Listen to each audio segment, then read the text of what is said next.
এই বিষয়ত আজি প্ৰায় এসপ্তাহমানৰ আগত আমাৰ মাননীয় হেম মহন্তদেৱে মোক ফোনতে জনায় যে সপোন দেখিছোঁ এনেকৈ এটা কিবা এটা দৈবিক বস্তু থকাৰ অনুমান পাইছোঁ।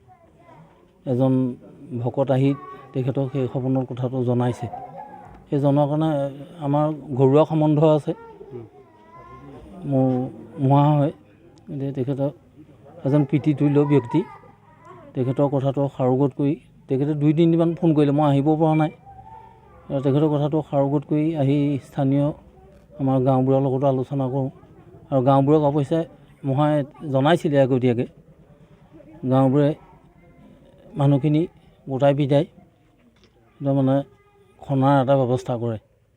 প্ৰথম দিনা ৰাইজে চাফ চিকুণ কৰি হাবি জংঘল কাটি এইখিনি অলপ পৰিষ্কাৰ কৰি লয়, আৰু অনুমান কৰা হয় যে এইটো JCB নানিলে মানুহে খান্দি বস্তুটো উদ্ধাৰ কৰিব পৰাটো সম্ভৱ নহয়, আৰু সেইমৰ্মে আমি JCB আনি আজি বস্তুটো খনন কাৰ্য কৰি তেওঁক ভগৱান নাৰায়ণ শিলাক পোৱা হয়।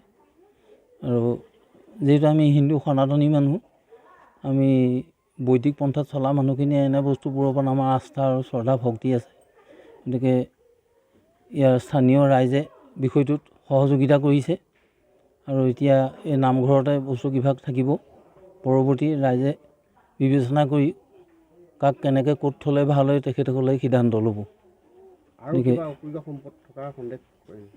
এই ঠাইটোত এনেই আমি বিজ্ঞ কেইবাজন মানুহকো আমি পৰামৰ্শ লৈছিলোঁ, বিশেষকৈ এই ঠাইটোক লৈ কিবা আৰু থাকিব নোৱাৰে। আগত আমি প্ৰায় 6-7 মানত পঢ়ি থাকোঁতেই তাত দুফালে দুখন বহল ইটাৰ ৱাল ওলাইছিল, আৰু এটা কুঁৱা ওলাইছিল সেই ঠাইটোত।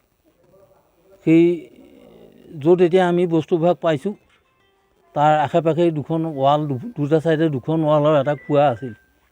সেইবিলাক বস্তু ওলোৱা কেন্দ্ৰ কৰি আমাৰ মনত এটা সন্দেহ হয় যে তাত কিবা আৰু পুৰাতাত্ত্বিক বিভাগৰ কিবা